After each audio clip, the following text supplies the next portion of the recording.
Where is he? Where are you? Skull Rock. Do you know it? Hello, everybody. This is Stacy over at the Skull Rock Broadcast. I am joined by... Hello. Welcome back. What do I usually say? Why did I just, my mind just got blank? Just looked at you and I went, what is she supposed to say? Aren't you supposed to say, this is Megan? Hello, this is Megan. Welcome back. Wow, guys. What the What fuck? is this? Our 114th episode? Whoa. This is Megan. Welcome back to our Stranger Things and Pop Culture podcast. Are we talking about Stranger Things at all today? There's not a whole hell of a lot going on, man. So we might talk a little bit, but I'm pretty excited. So before I ask how you're doing, guys, before we started recording, let's just say we had therapy. We had a little bit of therapy time, and just being a millennial homeowner, it's the best, guys. Nothing ever breaks, nothing ever dies, everything is great. So I kind of nothing ever goes wrong. Nothing ever goes wrong. Do it. Buy a house. Buy a house. Inherit a house. Inherit a house. First go through people dying and then inherit a house. And everyone's like, you don't have a mortgage. And I'm like, but do I have good mental health? That's the question. But I sent Megan a photo of my garage door, which is in the process of basically breaking. But listen, your garage door broke, but your finger did not break. Guys, I'm not even kidding you. Like a huge slab of the bottom panel is just hanging on by a string. So maybe Megan will put it on our stories. It's just me giving it the thumbs up because I told her I would put that on Zillow. I can't put that on the stories because your license plate number is clearly displayed. Damn, I'll have to slap a joke. You would have put that on. You know I would have. I would have been like, Stacey, you're not really supposed to put that information out there. You're not supposed to do that. I'll slap a GIF over a Joe Keery running. Yeah. But yeah, so I sent her that picture and I told her that that's what I would put on Zillow to display the house. And because the garage door is broken, the little remote, so I'm doing it by hand. It's like an accordion, and my finger got stuck in the garage, in between the slats. And I came this close, guys, for the heavy-ass garage door sliding off its track to chop off the tip of my pointer finger left hand. But I thought fast like a ninja, and I was able to whip it out. Steve Harrington reference. Steve Harrington. Look at us. We're talking about Stranger Things. And it was funny. Megan had texted me about something, asking my opinion, and later on she was like, you never answered me. And I was like, when you sent that fucking text, I was probably fighting for my life, not trying to get my finger chopped off. So we had a good laugh going, yeah, could you imagine? I have it all wrapped up with toilet paper, and it's all bloody, and I haven't gone to the hospital yet. And I go, yeah, I didn't text back because I lost my fucking finger. And of course we had a good old laugh about that, but I think we're doing great. But I'm excited, Megan, because as we know, my favorite holiday is Valentine's Day, and we've done a tradition over at the Skull Rock Broadcast. We have done every year that we've been doing this a Valentine's Day episode, and we kind of had a little fun this year because the last 2 years, it was just strictly about Stranger Things moments or characters, our favorite friendship ships. And then we're like, well, now we're beginning to sprinkle in some more pop culture stuff.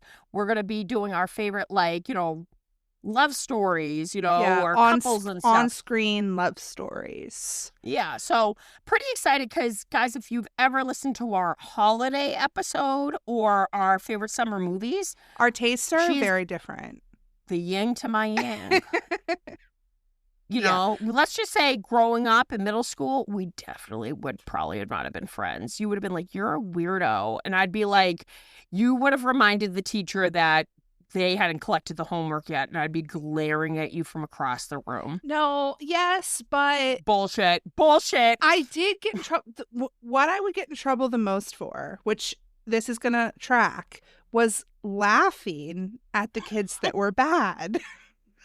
Oh, so you would actually love me. So I would have loved you. You would have made me laugh so much. And then I would have gotten in fucking trouble for it. And then I would have been kind of mad.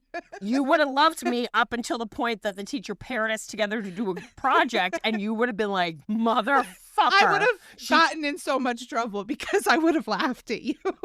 Nothing would have gotten accomplished, but there would have been some laughs. No, I would have done it all later by myself. You would have done it all, and then to get out of work, classic Stacey. Wait, this is growing up, actually the podcast. This is actually the podcast, because then I'd go, I love talking. I'll present it because I don't care about public speaking. So that is actually Skull Rock Broadcast in the early days when it was a In a Pebble. nutshell, yeah, exactly.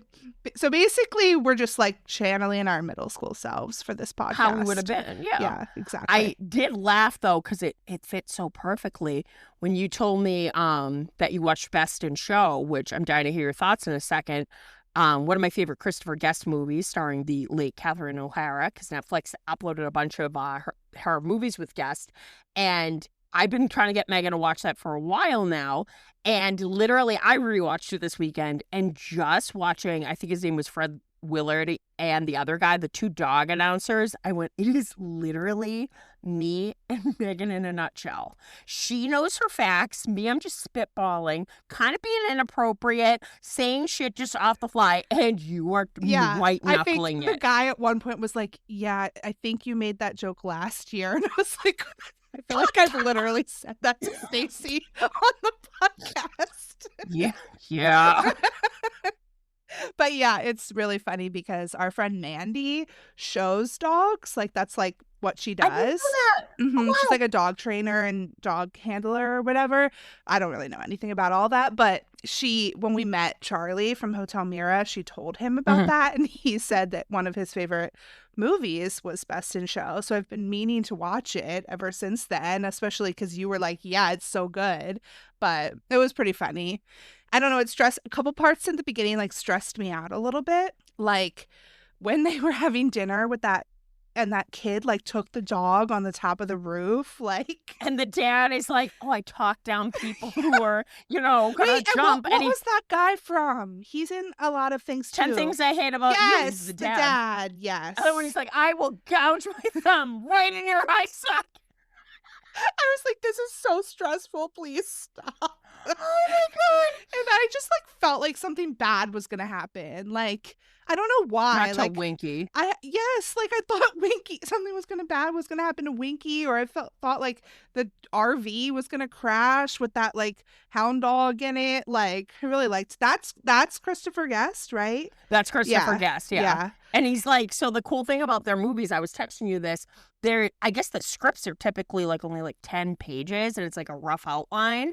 And they're just like, and go. And it's all ad-libbed. It's on the fly, which shows how brilliant these comedians are. And that's just his style of comedy. And because everyone tries to always get him to break when he laughs, and it's very hard to do. And he's like, almost done it a few times in Spinal Tap, but in Best in Show, he said that I need when to he's watch that listing, too. it's so good. When he's listing off all the kinds of nuts, when he goes Pine Nut, which is also the name of the town, you see him like almost Yeah. start laughing. Yeah. And he goes, and I've listened to the commentary. He's like, I realized I fucked up and said the name of the town I'm from. And he goes, but also I'm really driving the RV. So I'm like, I need to concentrate. But I'm so glad you watched it. I watched it actually this weekend too, For Your Consideration, where they are making this horrible movie, and there's a rumor that they all might be nominated for Oscars. And Catherine O'Hara's in it, and she gets plastic surgery, and it's really, really good. Basically the same cast. But if I said you were going to watch a next one, I would probably highly recommend This is Spinal Tap or Waiting for Guffman, which yet again, Catherine O'Hara's in it, same cast, but really, really funny. Wasn't a big fan of A Mighty Wind, and I know he has a TV show called Mascots, which is on Peacock, but I've never watched it. Yeah, but like slight spoilers, I also was very stressed out by like the whole credit card not working, and then they had to go in like the utility closet. Was amazing. I was like, They're I there's a guess- bathroom. Yeah, like that their whole storyline was stressful, but then it actually like made it even more like heartwarming at the end, not to like fully spoil the movie. But Did you like her walk when she sprained her ankle? yeah. But then also I didn't realize what's her name, Jennifer Coolidge. was in it. Her eating the popcorn That's you, Stacy, too. Don't go now. I'm not gonna go. And then it's definitely me because her next to like the old man. She goes, he still just presses all my buttons. We both love soup. Yeah, that was hilarious. Oh, and then the couple that kept fighting, that was stressful too. I was like, this movie is so it's just stressing me Busy out. bee. They were I like did yelling at love- each other. Oh, I did love the two guys with the Shih Tzu, like them. They were the packing and him best. going, Yeah, So far, I you had have seen packed. that kimono scene before. I don't know where, just like on social media. Probably for me. I post it all the time when he goes, we're in Philadelphia for 48 hours. I think we're overpacking. Well, no. Yeah, and then they like, and they're in their room and they're just like nailing stuff onto the wall. It was great. They're calling up the other Shih Tzu who didn't make it, and they're singing to him, and they're like, don't stay up all night and watch old movies. Yeah, well, that was kind of funny because I feel like before having a dog, I would have thought that was ridiculous, but now I'm sort of like, oh, like I kind of get Would it. you call in to like want to talk to Leia? Yeah, I've FaceTimed with Leia before. All right. So This is going to prove that I am destined for hell. When my dad got his kidney transplant, he called me and my mom like that night, and like the morphine was hitting, and my mom's on like the cordless phone. He was like, let me talk to my baby girl. And me and my mom like grimaced because we were like, we don't talk like that. And then my mom like awkwardly kind of shrugged and like went to hand me the phone. And then I hear him go, Kuda. That was the name of our dog. So my late dog Kuda was like Quinn, a little Maltese. Everybody would always be like, Roger's like this like asshole guy, but he's got like a little woman's dog, like a purse dog.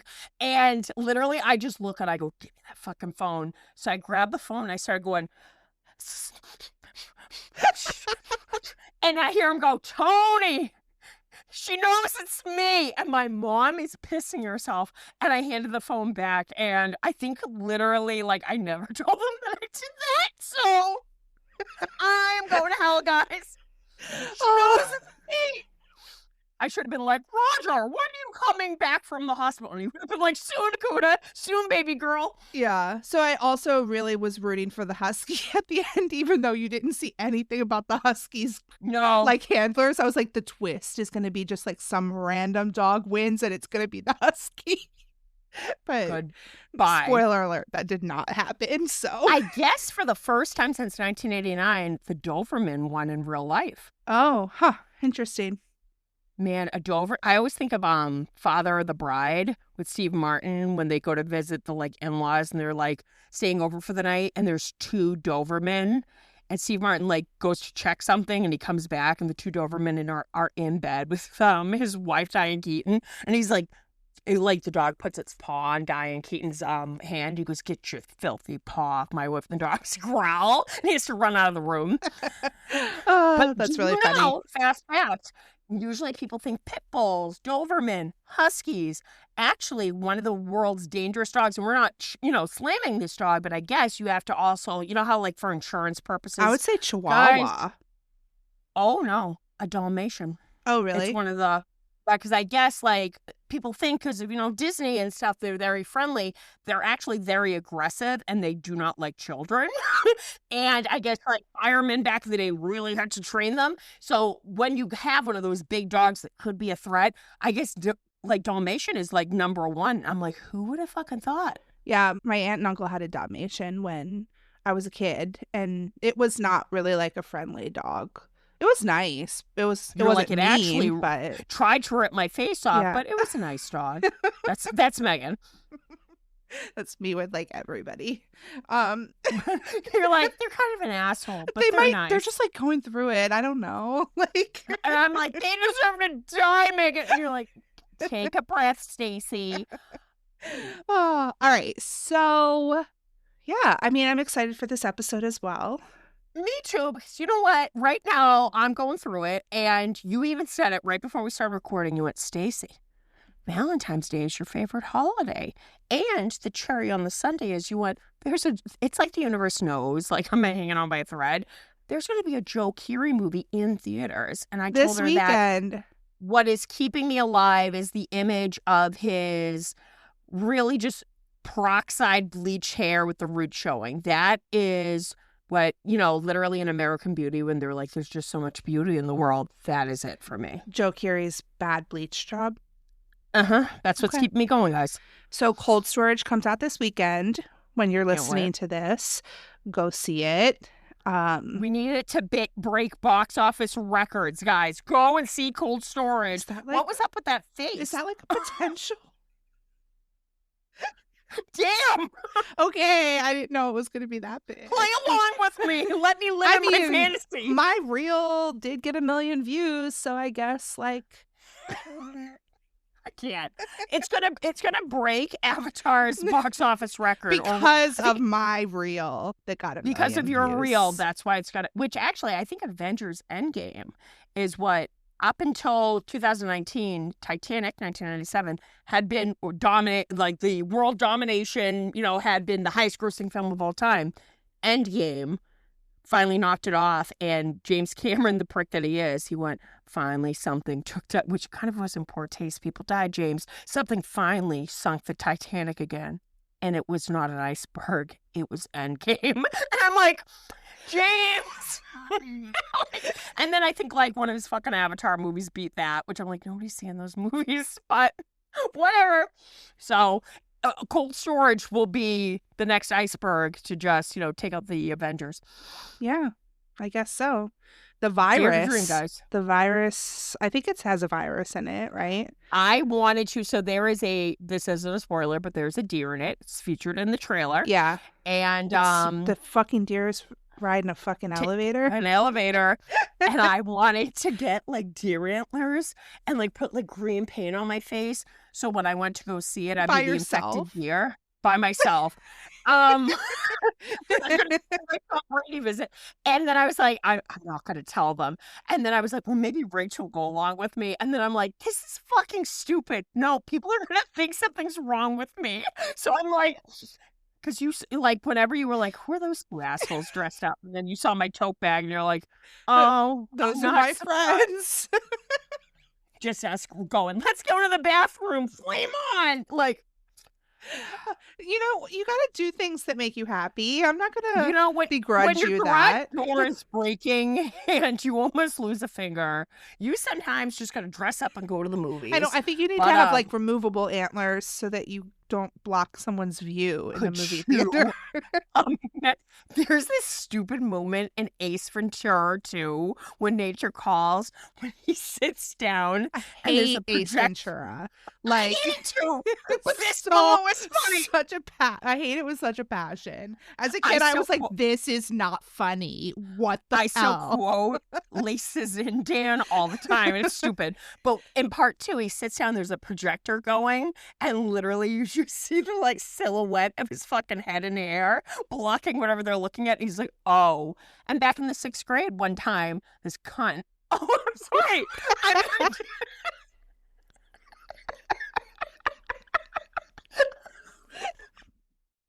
I've definitely done that though. I've been like presenting at work before and like not realized that I was literally standing in front of the projector and nobody could see the presentation behind me.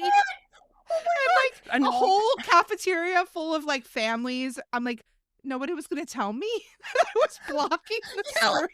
people. Guys, I'm done. No, I have said that word before. So actually, we don't have to edit it out. But this more appropriate. This little bitch.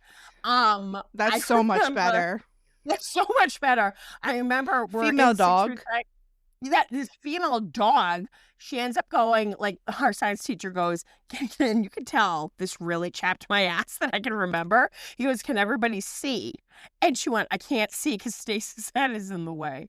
And like 12-year-old Stacy like slammed her hands down on the surface of my desk, and I just like my neck creaked, and I looked down the line of desks, and I go, "Sorry, Taylor, let me move my head." And literally, Plot twist, guys. She ended up knowing my late friend Mike. So she, after my like kick-ass eulogy, she ended up, I say a lot of eulogies, guys. She ended up saying like a shitty poem about snowflakes. And all I could think was literally, you fucking bitch, you're going to say my head's in the way this time.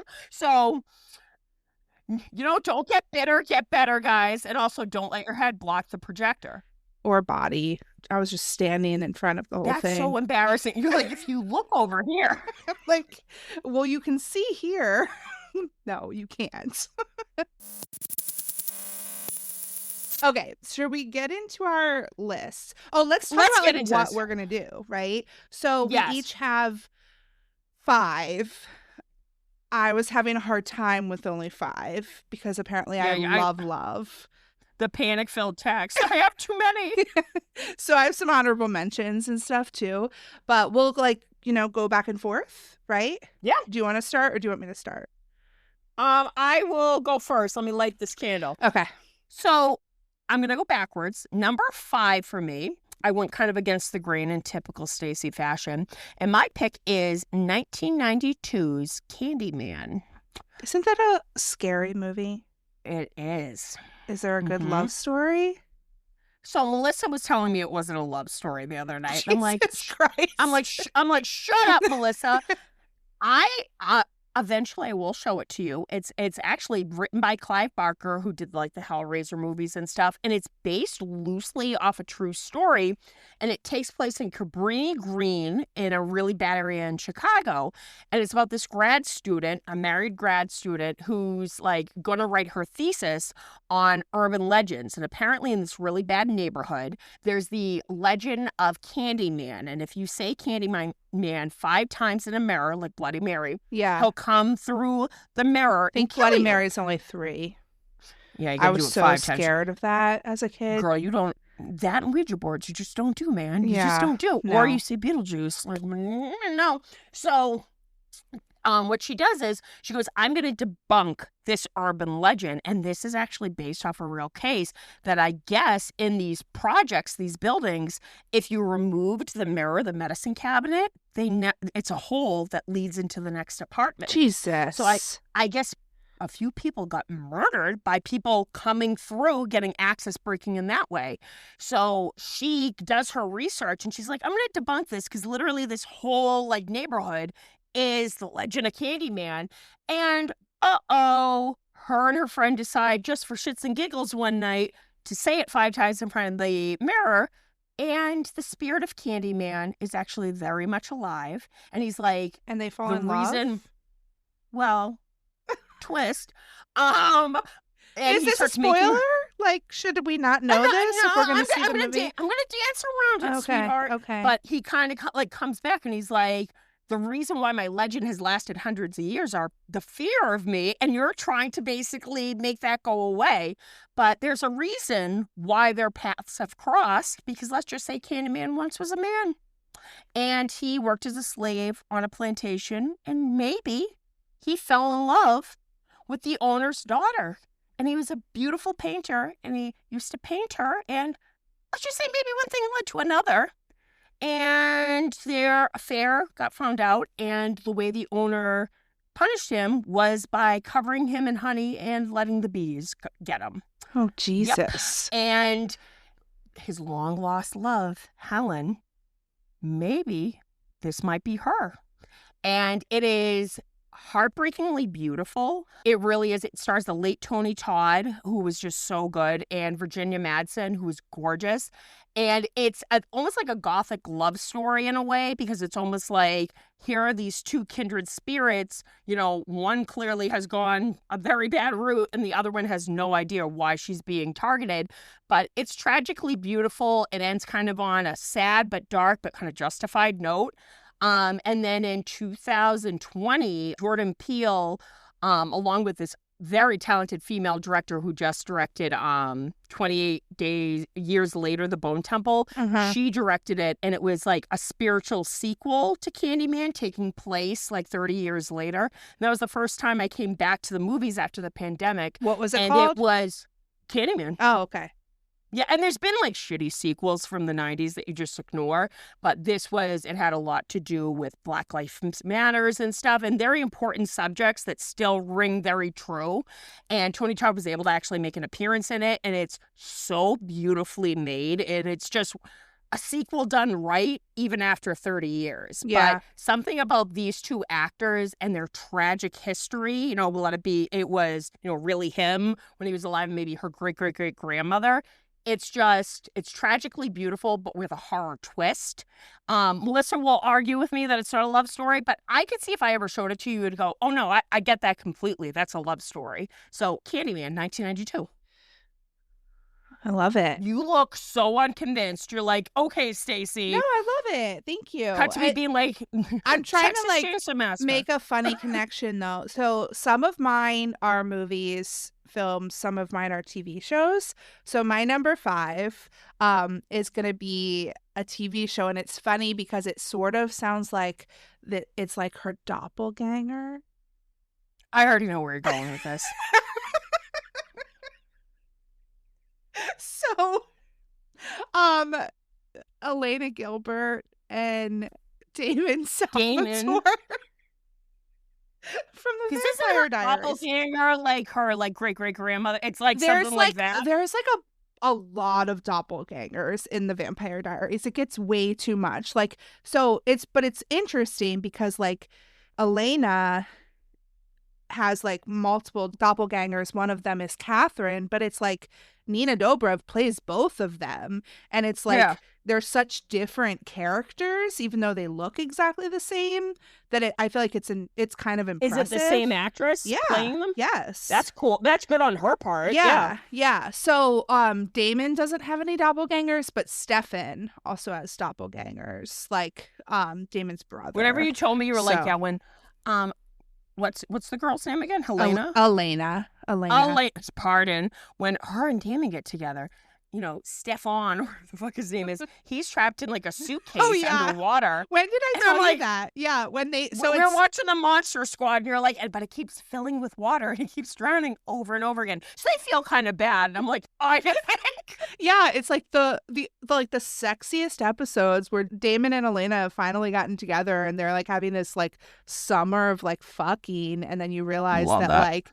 Which, I mean, it was the CW, so there was not really that many sex scenes. But then you realize that Stefan has been, like, locked in this, like locker thing, like, in the bottom of a lake. Like, suitcase. A safe. It's a safe, actually. It's a safe. Oh, damn. It's like a metal safe. So, The Vampire Diaries, I watched it for the first time maybe, like, 2021. Okay. It was like a year or so before season 4 came out, because that was like my hyperfixation for a while before season 4 came out and like Stranger Things took over, because there's so many seasons, and I had never watched it before. It's like 8 seasons, and then there's like the spin-offs and everything. So I had finally finished all of it, and then I had literally like started it over again, like, because I was just like fully invested. But yeah, I just like, I don't know, I liked their chemistry, and in the first couple seasons especially. So they were fun to watch. You and Brandy have been trying to get me to watch it for quite some time. Yeah. I don't think it's gonna happen, but I gotta tell you, eating at that restaurant was cool. Yeah, it's like, because we went to the Mystic Grill, which is like, because they filmed The Vampire Diaries in Covington, which is pretty close to Jackson, where a lot of Stranger Things was filmed in Georgia. So they're like the whole little square in town, and like clock tower, and like the restaurant that's in the show like is actually there. It's like that whole, I mean, I love a love triangle. Like, I'm a sucker for a love triangle. And you're like so torn. Who are you, team I mean, obviously Stefan? Team Damon. Or Team Damon. If they're my couple that I'm talking about here. I saw Ian Somerhalder in person recently at that convention that I went to. Oh, yeah. Yeah. Sorry, guys, I'm eating a piece of chocolate while listening. That's like a good for this episode, some chocolate. Yeah. Yeah, I mean, I don't really have that much more to say about it, but they were fun. But I have a couple honorable mentions Mention one because I'm still chewing. of other TV show romances that I've enjoyed. Mm-hmm. So another one, which is like completely different genre, is from New Girl, Jess and Nick. Have you ever watched New Girl? The chocolate heart almost got lodged in my throat. I went, this can't be how I go. I'd be like, Megan, you got I write on a piece of paper. It's all backwards. You gotta lie. Say it was a grape. It was a I've seen blueberry. It was, yeah, fitting. I have seen episodes of it, and did I ever tell you that crazy story about the guy who plays Nick? I guess apparently he was on a podcast once, and he was like, I was that kid in class that always had to go sit in the back or in the hallway. I always cracked a joke and stuff. And he goes, my mom never let me play hooky. And he goes, well, one particular day, my mom went, you can stay home. And he goes, and I wasn't even sick. And he goes, so it was great. He goes, well, come to find out, this like woman who was having like a psychotic break came into the classroom with a gun. Jesus. And unfortunately unalived one of the classmates and injured several others. This is a Lifetime movie starring Valerie Bertinelli in it. It's like heartbreakingly tragic because it was based on real events. And he goes, guys, he goes, I know what kind of kid I was. If I would have seen a middle-aged woman shuffle in wearing just a bathrobe, I would have been like, nice bathrobe. And he goes, we all know I wouldn't be here today. So everyone went, your fucking mother knew. She had like that mother instinct, psychic thing. I And he bet goes, it was "Oh, yeah." it was probably that, what's his name, Lamorne, the other guy Yeah. because he was in Fargo with Joe Keery. Like Anyone and I mean. he Yep. has a podcast, so I bet it was his podcast that It was just so on. fascinating because I looked it up and stuff, and I'm like, oh my God, he was in that classroom, but his mom let him stay home that day. And he was like, oh, I for sure would have gotten probably killed or injured. So I always think about how lucky he was, but I did love his romance. And I love that actress, Zooey Deschanel. Yeah. She's so quirky, you know? Yeah, she's so fun to watch too. Like her comedy is like just so cute. Like I don't know. Like I don't know. It's fun. But then the other couple that I've loved from a TV show was, and we've been talking about this a lot lately because of Catherine O'Hara, but in Schitt's Creek, David and Patrick, like their romance. Oh my God. Like just it's the most heartwarming thing. And like I love that show. It's just like so comforting and like it's funny. It's a feel-good show. But like good and like cute and sad and happy, and it's just like And they're just amazing. their love story is written so well. Yes. But I always love when Patrick, spoiler alert, he proposes. And the first thing David says is, are these 25 carat? And then he goes, I mean, yes.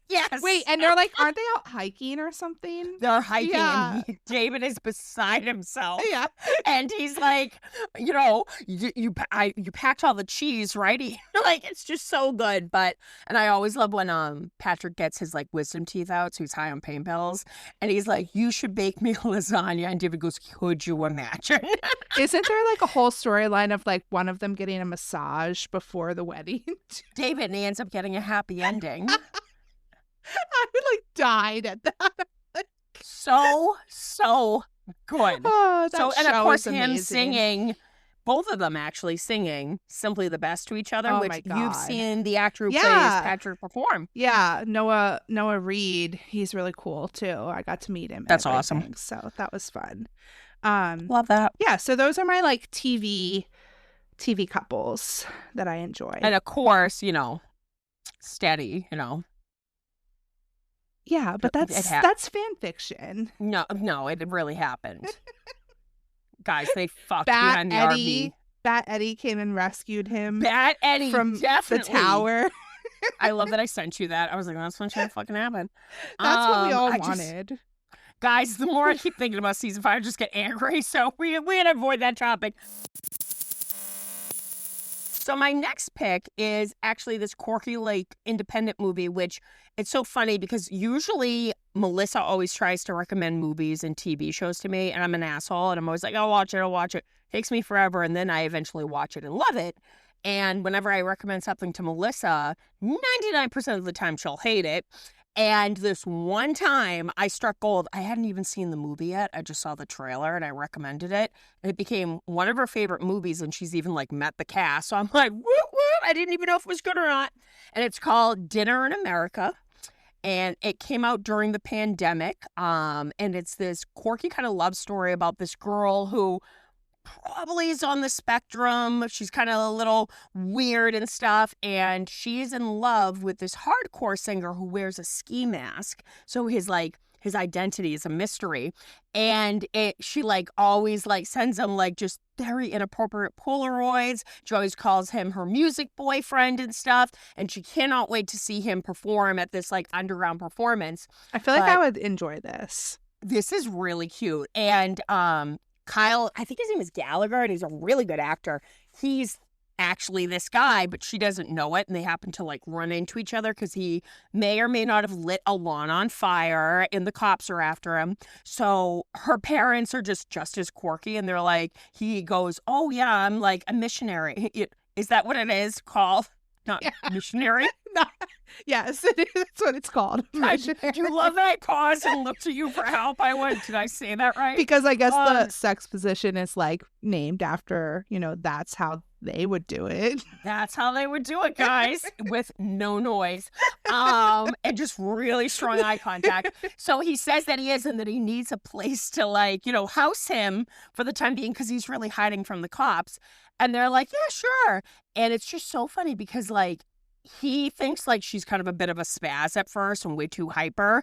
And she clearly is unnerving him. And he quickly figures out like, oh my God, this is the girl that's been sending me all this crazy ass fucking shit in the mail. So he doesn't say anything, but like one time they're walking and she's like, yeah, those boys bullied me and stuff.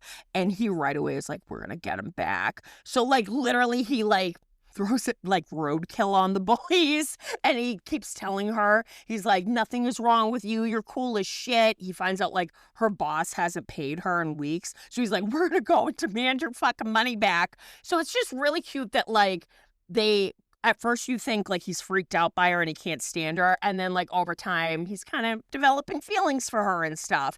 And it's really, really funny. There's some great moments. He like gets her younger brother high on the roof, and right away he goes, I know you're really high because that joint has gone out about 5 minutes ago, but you continue to smoke it. And you just hear the kid go, did somebody like turn up the crickets? So I'm like, yep, that sums it up.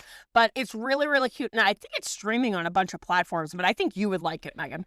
It's cute. This is like sort of unrelated, but did you finish I Love LA? Not yet, but I'm almost done.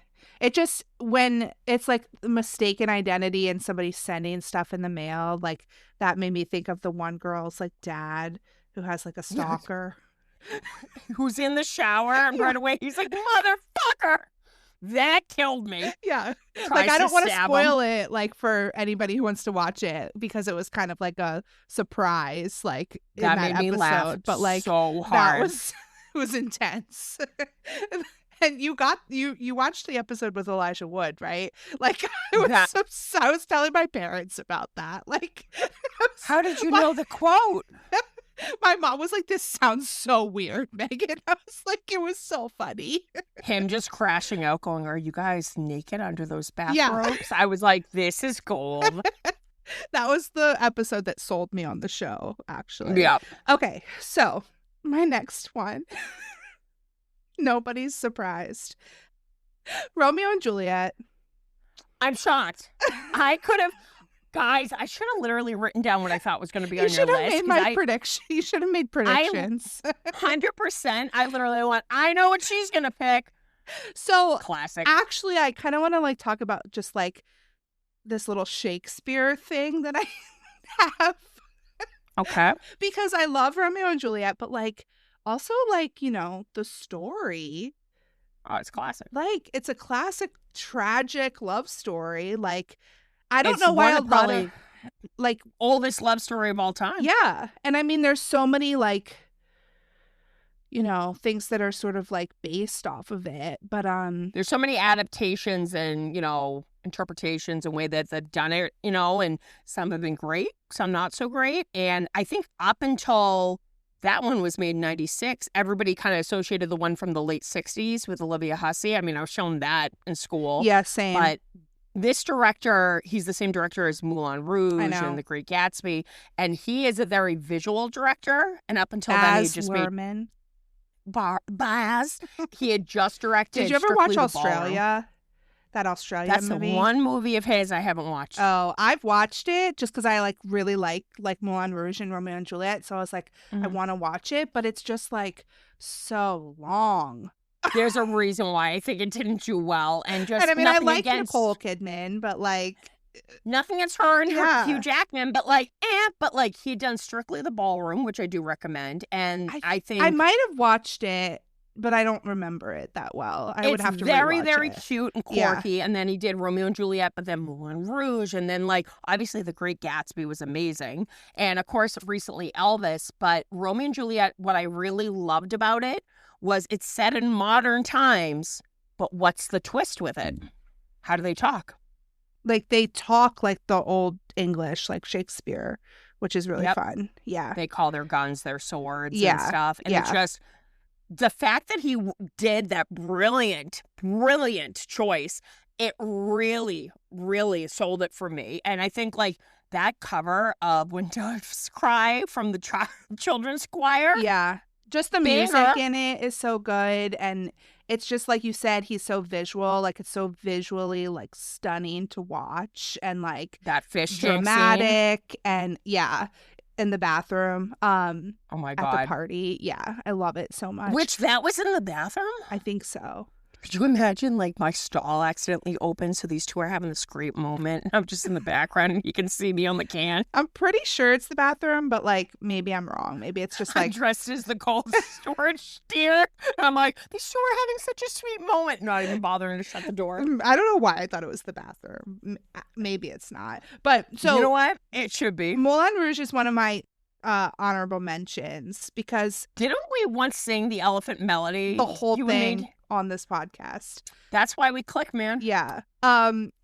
We're not doing that again today. I think it's on the No. Patreon. If you go way back. Yeah, guys. Sorry. You got to look for that. Yeah, I cut it out of the episode and I just put it on the Patreon because I was editing a little bit more heavily back then. So that's one of my honorable mentions. But I also just want to talk about, so I was obsessed with all of these 10 Things I Hate About You and the fact that it's a Shakespeare Modern retelling The Taming of the Shrew, Taming yeah. of the Shrew. But then to tie it all off, Shakespeare in Love, also a great love story. True. So this section is called my Shakespeare section. Your Shakespeare. I remember when they came out with the A Midsummer's Night Dream with Michelle Pfeiffer. Loved that and also. Yeah. Rupert, whatever his name is, from my best friend's wedding. And I remember being like, this is hot. It- Woo! I thought Shakespeare in Love was hot. I feel like when did that come out? I don't even know. 99? Yeah, so we were still pretty young, right? I was watching that and I was like, oh, okay. Oh.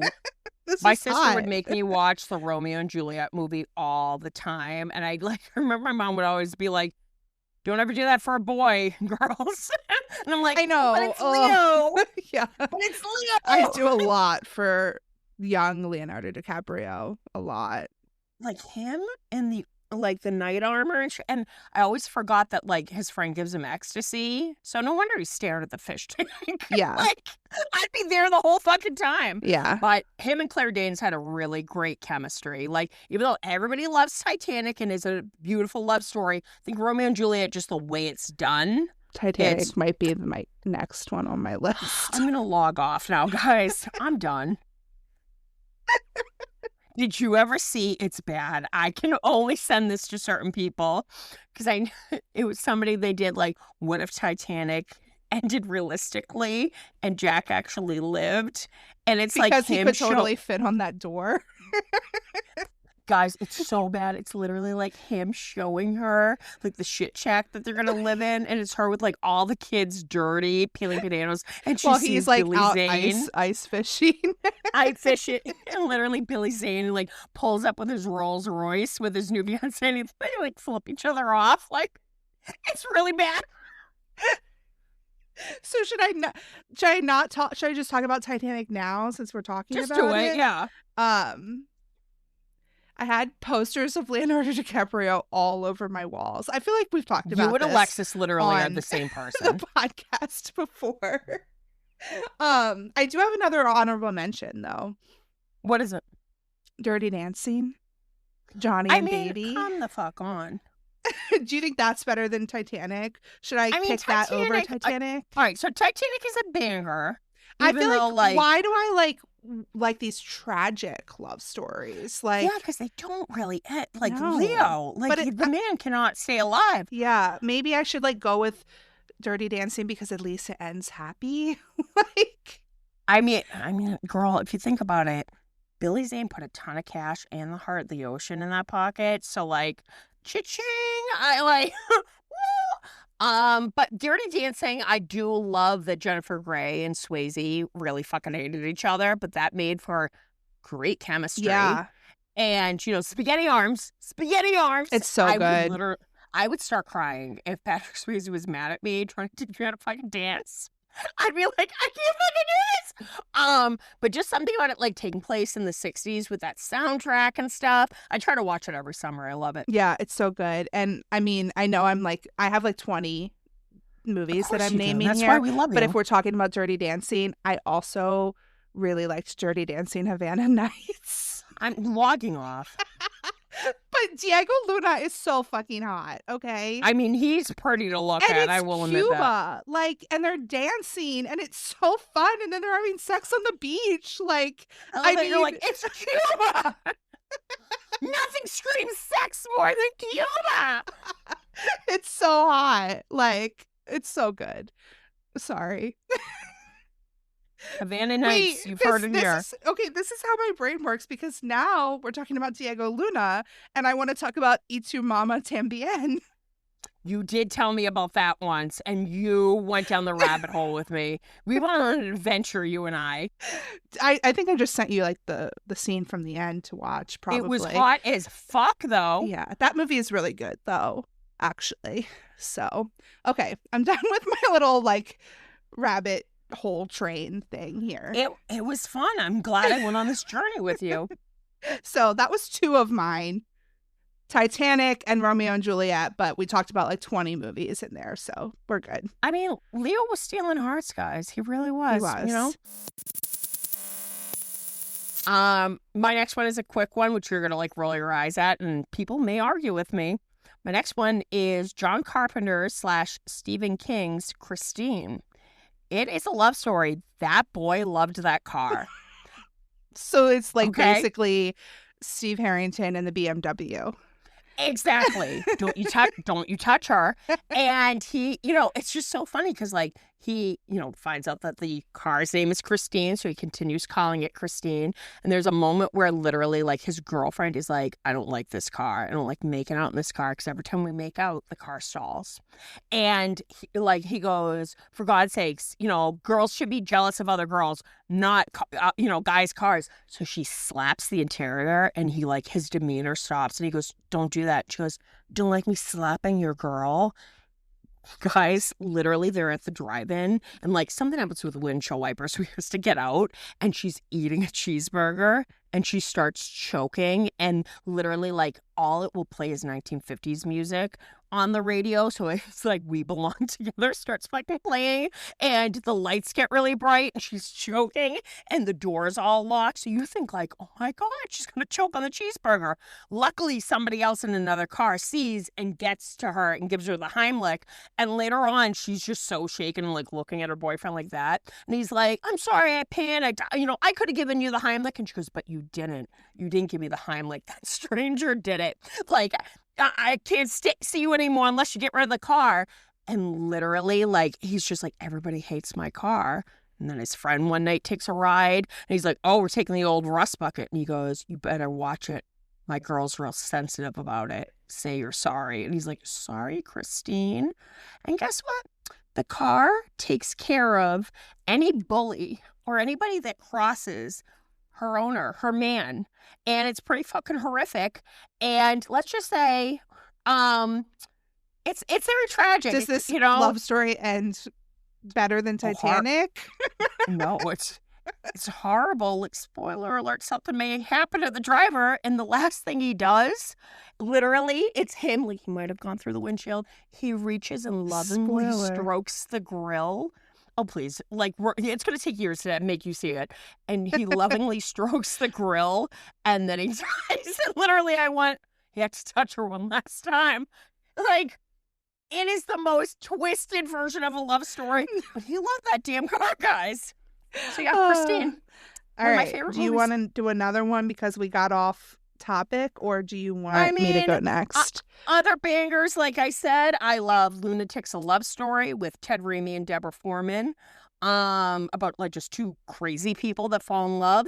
And I recently kind of went down the whole on Tubi watching a bunch of like cheesy romances like Date with an Angel. That's cute. But then I watched the two Patrick Dempsey classics, Can't Buy Me Love, which is adorable, and then the movie Loverboy, where he's working at the pizza shop and he becomes basically a male gigolo. And if you want to hire him, you have to order a large pizza with extra anchovies, and he'll go over and, you know, it's a young Patrick Dempsey. How can you go wrong? But it's got like a packed cast, like Carrie Fisher, Kirstie Alley's in it, a bunch of people.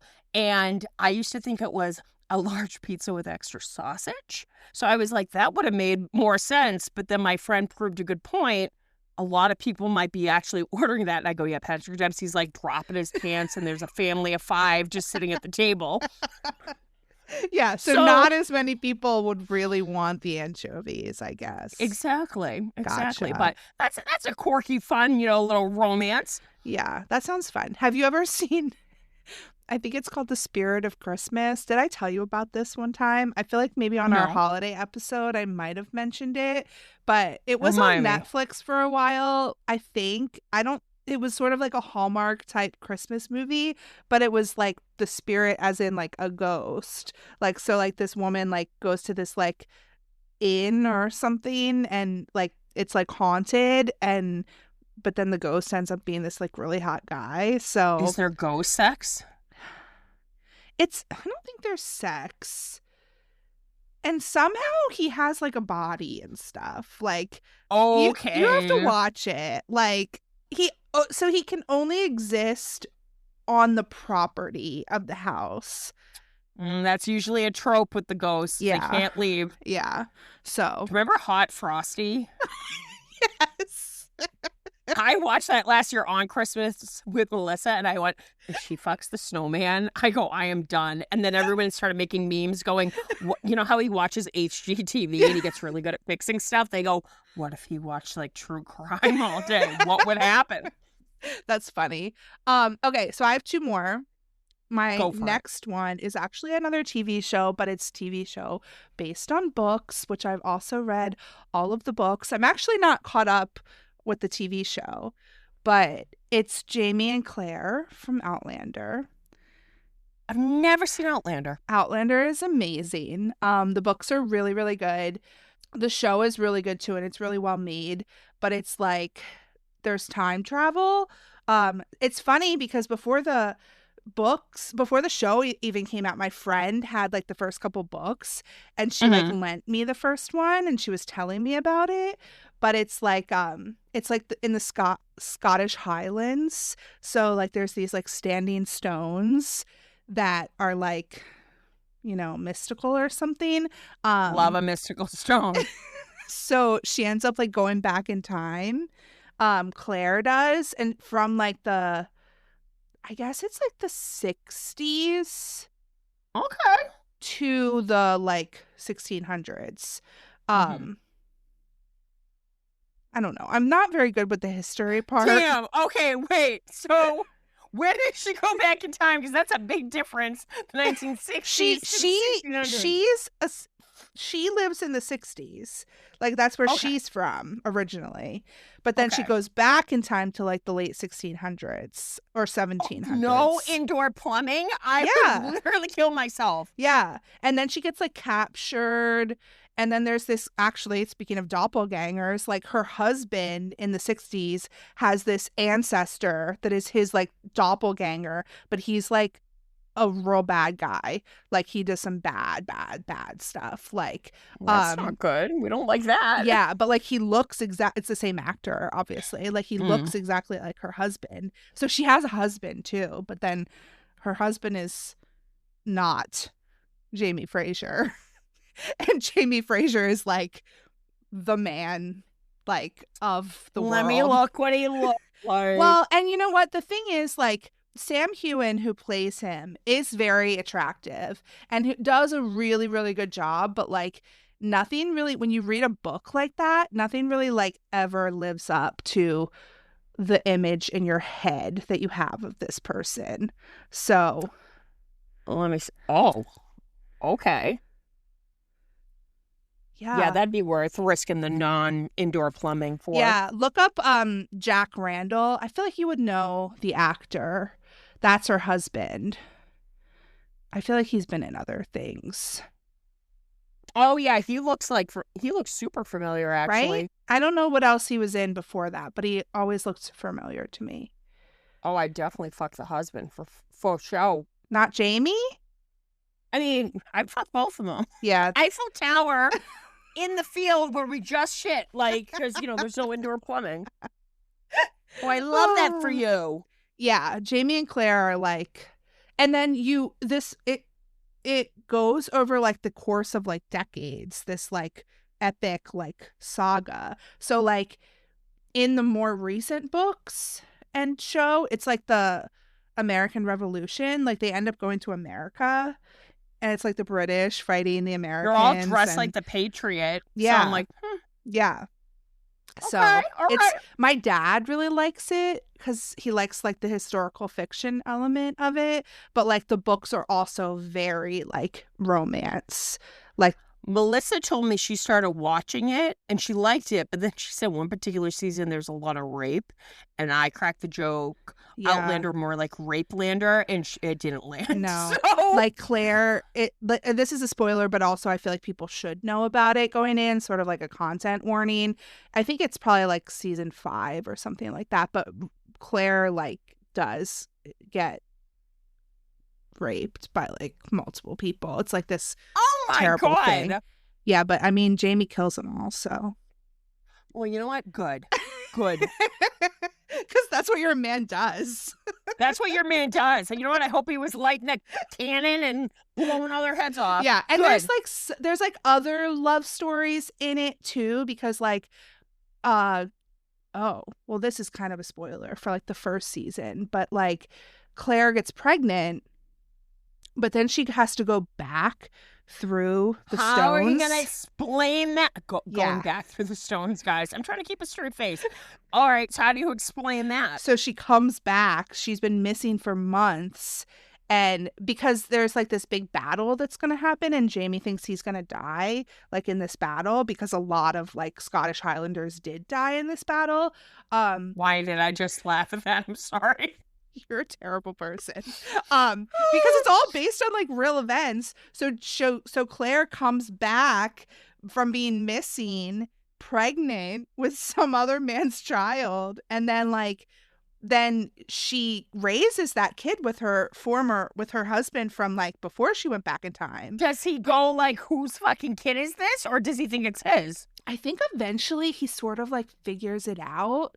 And there's like actually all of this like weird like spy stuff, like, and how like maybe the people in World War II sort of know about some of the like really like intelligence offers, like know about the potential of time travel. You're losing me, Megan. It's so intricate because these books are huge and there's like 10 of them. So it's like there's so much stuff like that even they just kind of gloss over in the show because it's too deep to go. But like somehow he like kind of knows about Jamie. But then he dies in a car crash. So then Claire decides she's You know, going to I'm go gonna pull you. back. Spoiler alert. Yeah. Okay, continue. So, but then Claire decides she's going to go back. You know, She's like, well, that dick's gone, so let me go back to the other dick. because I let think me go through the stone. and I think she finds out that Jamie actually lived, like when she thought he died. Like, so I don't know, but there's all this other stuff, and then Brianna, her daughter, like also ends up going back in time, and she meets a guy, and like they like have a whole family, and they go back and forth a couple times. Like, it's very complicated, but I love it. It's really good. You know what? You going through the stones, man. Yeah. I don't know if I would recommend trying to read the books, just because it's like, oh, this is what I was gonna say back when we were talking about the Vampire Diaries. It's like a commitment. Like, it's a big commitment to watch all of those. Like, it's an even bigger commitment to get into those books. But it's sort of like supernatural for me. Like, I feel like I would never watch it because it's like just too much of a commitment right now. But even the first 5 seasons, it's CW, so there's like 24 episodes per season. You're like, that's a lot. Yeah, I agree. So the thing that I did, and I did this when I was reading the Game of Thrones books too, because they're so long and there's so many of them, was the audiobooks are really good. And I would literally read in the evening, like when I was at home, but then I would also listen to the audiobooks, and it was kind of a pain in the ass to like find my spot sometimes. Like, but I would go back and forth, which those are the only 2 series that I've ever like done that with. But I feel like they're so long and so big that it would like, I could read faster than I could listen to the audiobook. And I can't sit at home and listen to something while I'm not doing anything. Like, I have to be like folding laundry, or usually I do it when I'm driving. So if I was at home, I would just read. But then when I was like doing something where I could listen to the audiobook, I would listen, and it got me through it faster.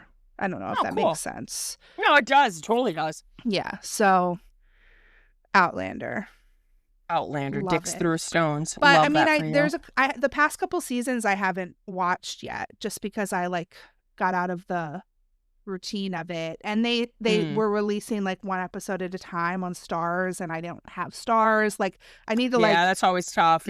Like get Stars and like binge it.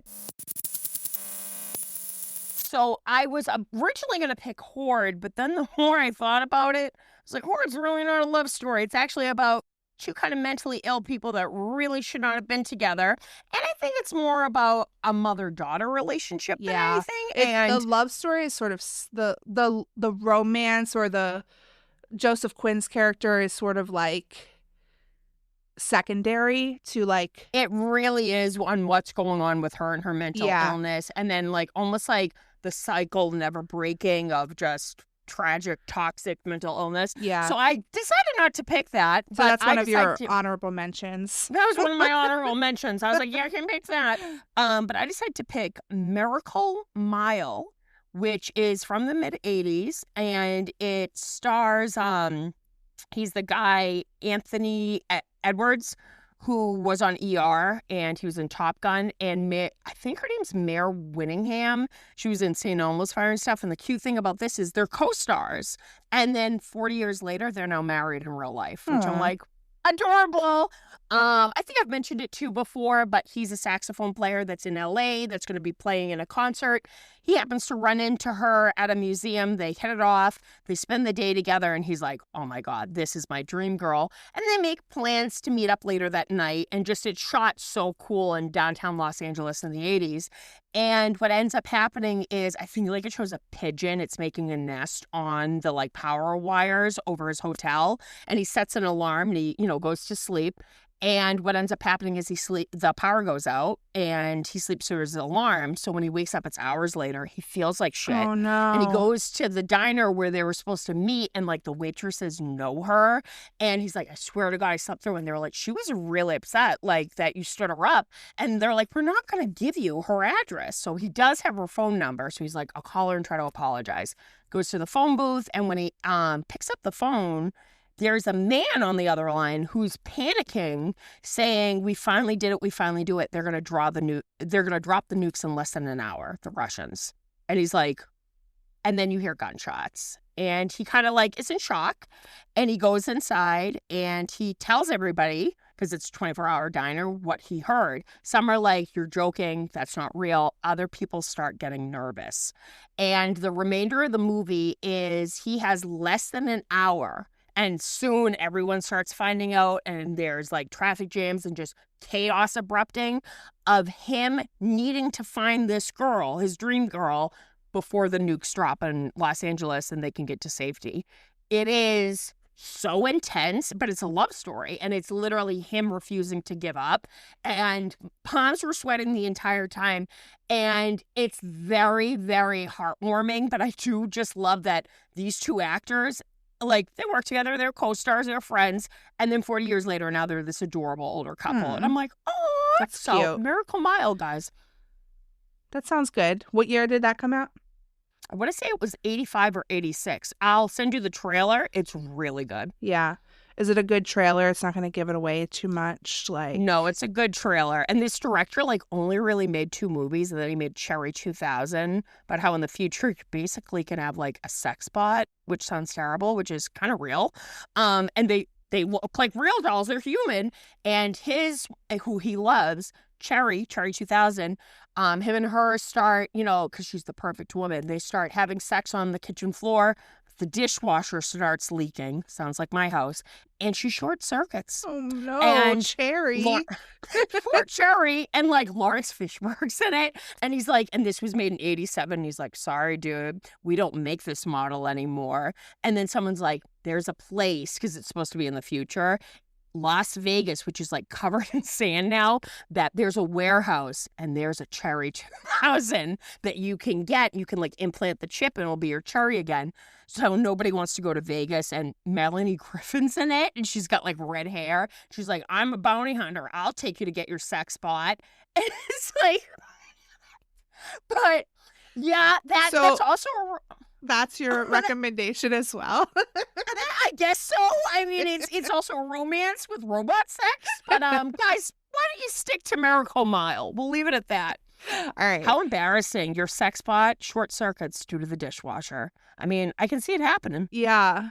I bet you can probably guess my last one too if you think about it hard enough.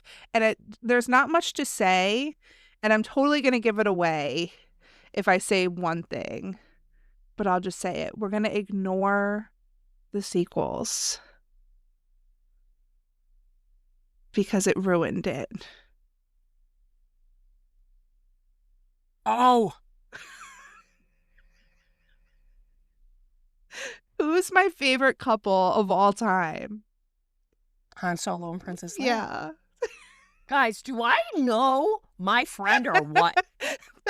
I told you would figure it out if you Now, thought about which it. one? Which one? The whole story from episode 4 to episode 6. Like, the OG trilogy, yeah, you would say, I is your number one love story.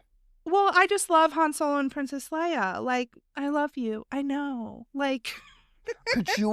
I would be gagged that he literally did that fuckboy answer before going into the carbonite. I'm like, okay, I'm never gonna see him again. And then he says that. I'd look at the 2 like stormtroopers. I'd be like, can you fucking believe that? Like, no, yeah. but like, and then when she saves him and like he's all like messed up from being in the carbonite for like that long, and Chewie. and then in like. And then towards the end of Return of the Jedi, when like he like still thinks that she has like a thing for Luke, I'd be like, well, we gotta have an uncomfortable conversation. but like I just love them so much, and then I don't like what happened in the sequels, but Yeah, I know. I want to be like, is there such thing as space divorce? Because I they were guess definitely not so. together. I mean, I guess it's like if your son, like, if that happens massacres to an entire Yeah. Jedi temple. like, it might, tear you apart a little bit, but Yeah, I guess. that's why we're ignoring the sequels. I love Yeah, they Han didn't Solo happen. and Princess Leia so much. Obviously, my dog is named Leia. So You just make me so happy. I was just thinking about those movies the other day, too. I was like, okay. Yeah. Great pick, though. That definitely is you 100%. And, you know, they did make a good couple because I liked that they both kind of were like assholes to each other starting off. yeah, Kind of like, I don't like you, you know, and then they were like, actually. it's like the enemies to lovers trope, like Exactly. 100%, like And A I plus. do love that, like, somebody wrote, and this is true, I guess Carrie Fisher, like, wrote a book, another book. She wrote several, and right before she passed away, she talked about how the two of them, like, they banged, you know? Yeah, I think I it was read around... it was called The Princess Diaries. Mhm. Was the book that she wrote about like her time like Yeah. filming Star Wars, and she talked about that a little bit, but he was like a lot older than her, so it was like kind of like Yeah. yeah. I do love, though, somebody wrote a meme. I want to go out just like Carrie Fisher. I tell the world I fucked Harrison Ford in his prime, and then I die. And I'm Yeah. like, that's a way a queen goes, I mean, okay? I, I don't fault her at all. Like, how would you not fuck him? Like, Girl, yeah, like, come on. and she was That's so Han cute. Solo and Indiana Jones. Like, I love her so much. She's in Loverboy, and I'm watching The Burbs, the original movie. She's in it, and I'm like, not only was she funny, she was a great writer and stuff, but I always do love the story about how she lost her virginity to the actor Griffin Dunn. And they were just like platonic friends, but she was like, I kind of want to get this over with. So she was like, we want to just lose each other's virginity. He was like, all right. They did. And then she was like, all right, now that we got this over with, I have my eyesight on quite a lot of men. And you know what? I can't fault her for, was it Paul Simon she married? Which I'm like, what? But you know what? She got to fuck Harrison Ford. And Harrison Ford, not only is he Han Solo, he's Indiana Jones. I mean, You know, he's just, I just love him even to this day. I'd fuck 'cause he him just to doesn't, this day. hello. Like, I just love how blatant he is, literally being like, I did it for the money. And Yeah. he just doesn't care. And it's just, it's the best. Which- you know? Have you watched Shrinking? Actually, I have not, but Jeanette is in the middle of watching it, and she said it's amazing. Yeah, my parents are watching it, and my mom is like obsessed with wanting me to watch it, and I'm like, okay, maybe. I mean, I do love Harrison Ford. She said he's really good Sure. in it, so we'll Yeah. see. Maybe. Love it. What was it? Was he in Air Force One? He was. Get off Yeah. my damn plane. Love it. Did you feel like he was in the room with you? I just remember like he was already kind of old in that movie. Like, Yeah. I mean, like middle-aged while I was still a child, and I was like, why am I so attracted to this? My number one pick is Marmalade. Now, I know we're not going to see spoilers. I know what you're thinking. But you know what? Self-love. You got to love yourself. And, you know, the girl of Aw, my dreams, she Stacey. dumb have pink hairs. Like, that, the first half of the movie, you think it's going to be this quirky little, like, you know, like stand-up, you know, run-of-the-mill kind of standard love story. And he's just so adorable in it. And she's just so, like, outrageous and, like, the complete opposite of him. And he's just, like, a little country bumpkin. But I love the whole moon pie thing and that they get the tattoos. And he's like, they dumb spell marmalade wrong. It's just so cute. And them getting ice cream It is together. very cute. I don't know. I thought she was sort of taking advantage of him. Do you know that's what literally Melissa and Jeanette said? They went, he's a little simple-minded. They were like, she's taking advantage. And Yeah. I'm like, okay. But my favorite scene is when she's like making the ultimate like struggle snack. It's like chocolate chips on top of like, I don't know, saltine. And she feeds it to him and he's like faking that it's good. And then she's like, baby, let's rob a bank. And he's like, bitch, say what? But then when she's like, you're my knight in shining armor, and they kiss against that fridge, he kissed like a man, you know? The rest of the movie, you're like, oh, is he okay? Like, blink twice if you're being taken advantage of. But literally, But that love it. kissing was what you thought, like, that you know, kissing, and he then was that, okay. He was with it. He was with it enough to know if he had to, blow the whistle. But yeah, it's just about, maybe that was like the toxic side of things. I don't know. But I do love in his imagination, them doing that over elaborate, weird, like salsa dance, like before the bank robbery. Yeah, But you can totally. That's really, it was an artistic choice, but You it can was really cool. tell it's not Joe Keery dancing either. No. I'm like, that would have They been got great. some pros for that, for sure. Yeah. But it's definitely just really adorable and stuff. And I love when he's like, goes back in the cell and his cellmate Drew Marmalade, and he just like smiles and looks down at it and stuff. And it's full of a lot of really cute moments.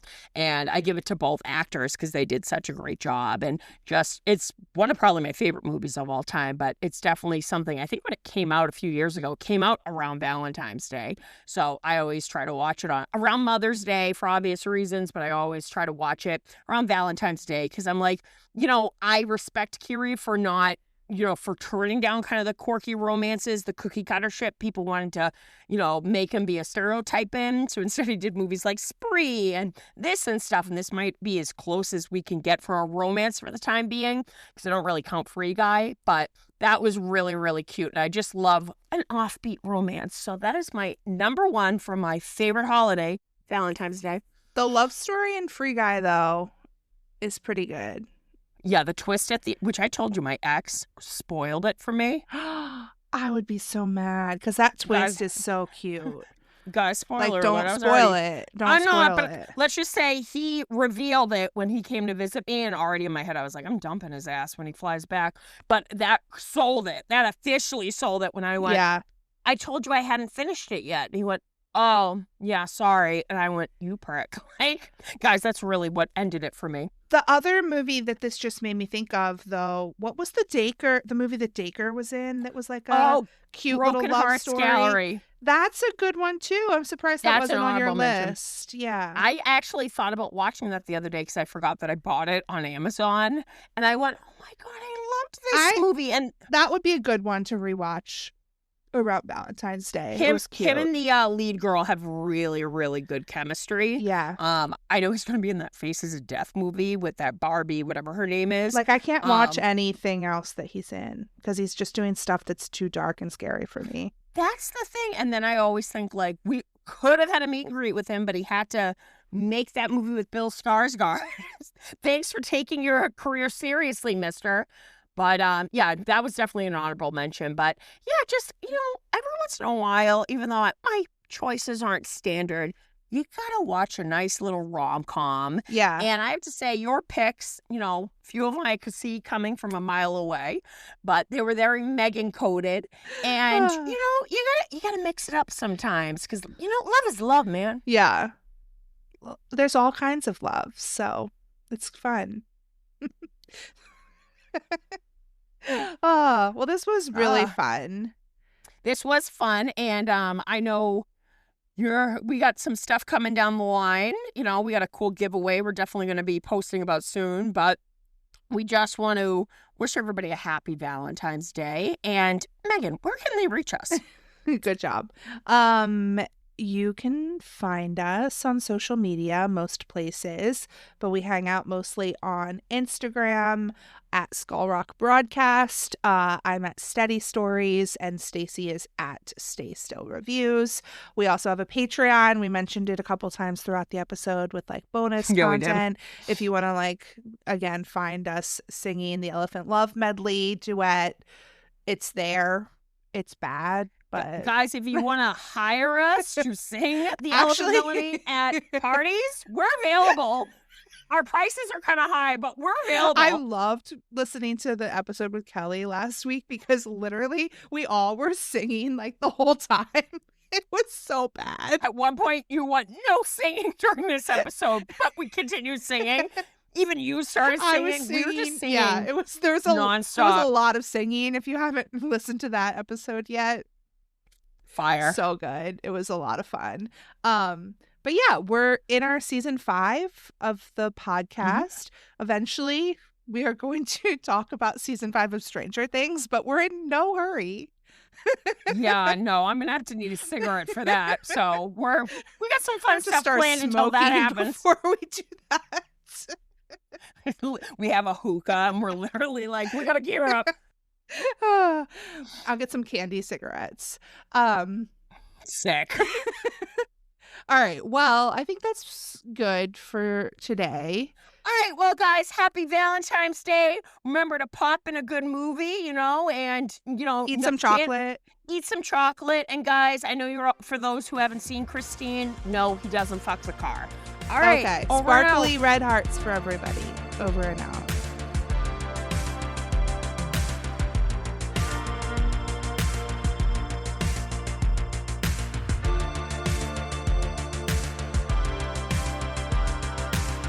Eddie, I'm not sure I love the idea of you driving.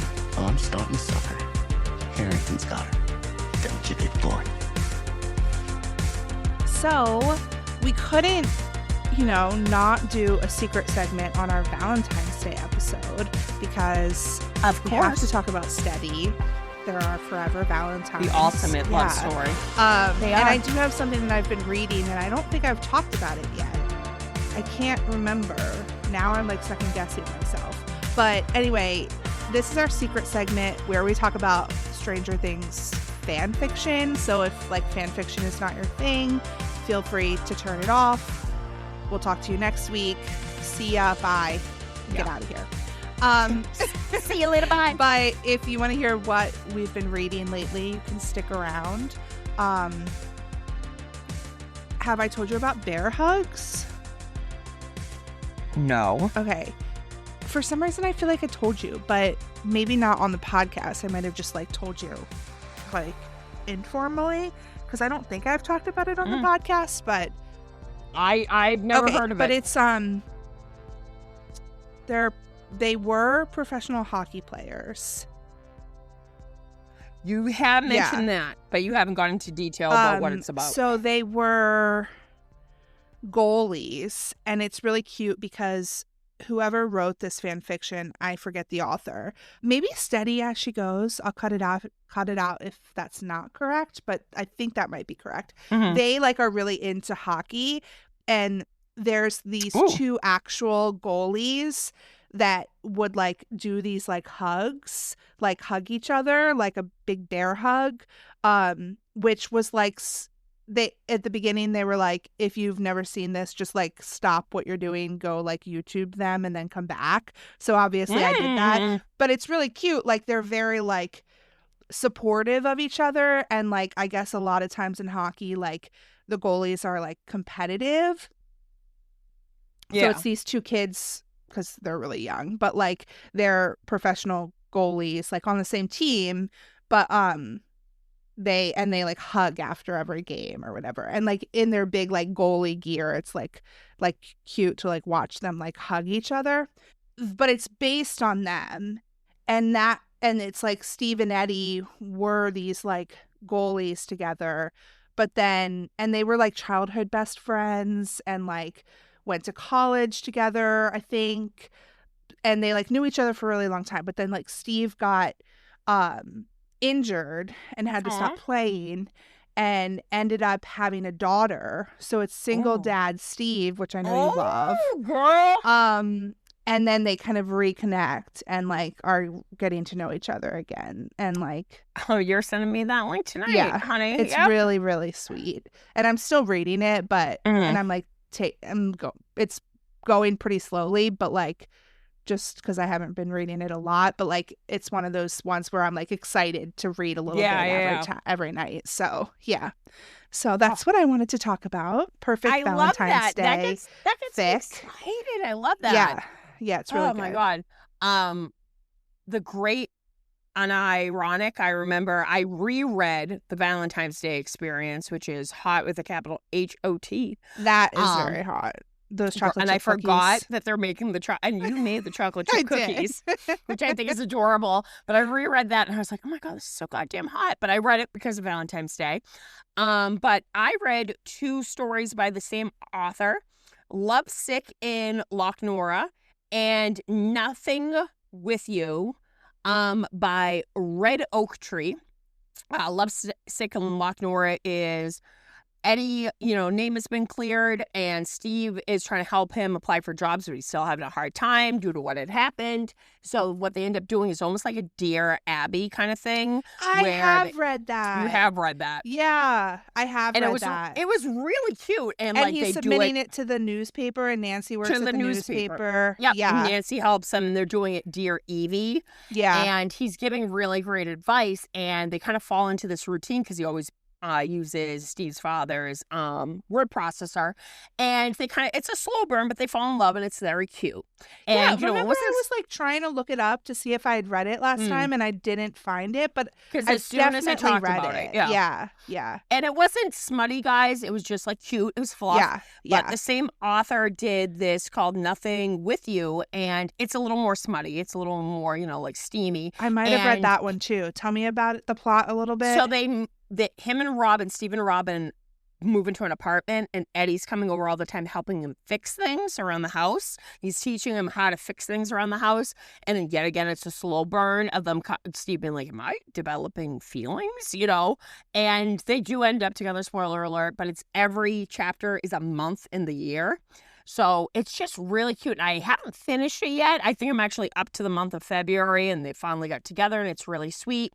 But I'm finishing that up. I know Whiskey, Cigarettes, and Other Things That Burn. Thank you for sending me that link. I want to, update myself with that. Yeah, I started the new chapter, but I haven't finished it. But but it was, and it's intense, but it's good. It is, and I've just kind of fallen now back into the thing of, instead of scrolling like on my lunch break or in the morning when I have coffee, I'd rather read. So, and also on my drive to work if I don't have a good podcast to listen to. So Megan, you sent me a bunch of great recommendations for Podfix, even ones that you have worked on. So I am excited to definitely start those. But yeah, I'm trying to get back into that routine of doing that. But you'll love Bear Hugs. Just it's fun. So cute. Oh, I can't wait. And it was actually like a recommendation I made that post on my Instagram maybe a week or two ago, and it was like, what fic do you wish you could read again for the first time? And if you go back, there's a lot of comments on it and a lot of good recommendations. A lot of ones that we've both already read, but if you go through, there are some that I haven't read, and I feel like you probably haven't read, so there might be some good recs on there too. Ooh, I'm excited. Yeah. So this was fun. I'm so excited we recorded our little Valentine's Day episode. It will be super fun to listen to it on Friday, which is Friday the 13th, actually. Did you know that? That's when the meteor hits my house. Do you have any Friday the 13th traditions? I typically like to, even if the movies aren't streaming because I own them all, I do like to watch some of my favorites, which is typically 1 through 5. I watch part 3 a lot, but I really love the TV series, which has nothing to do with Jason Voorhees. It's about 2 cousins that inherit an antique shop, and they sell everything, and then whoops, I guess their late uncle made a deal with the devil, and every single object is cursed. So every episode is them trying to get an object back, and some of the objects are really cool, the evil shit that they do. And it only lasted 3 seasons. I named 2 of my late dogs after the main characters. And it's one of those cozy shows, so I try to watch a few episodes of that every Friday the 13th. Well, we have another one in March and another one in November this year, so.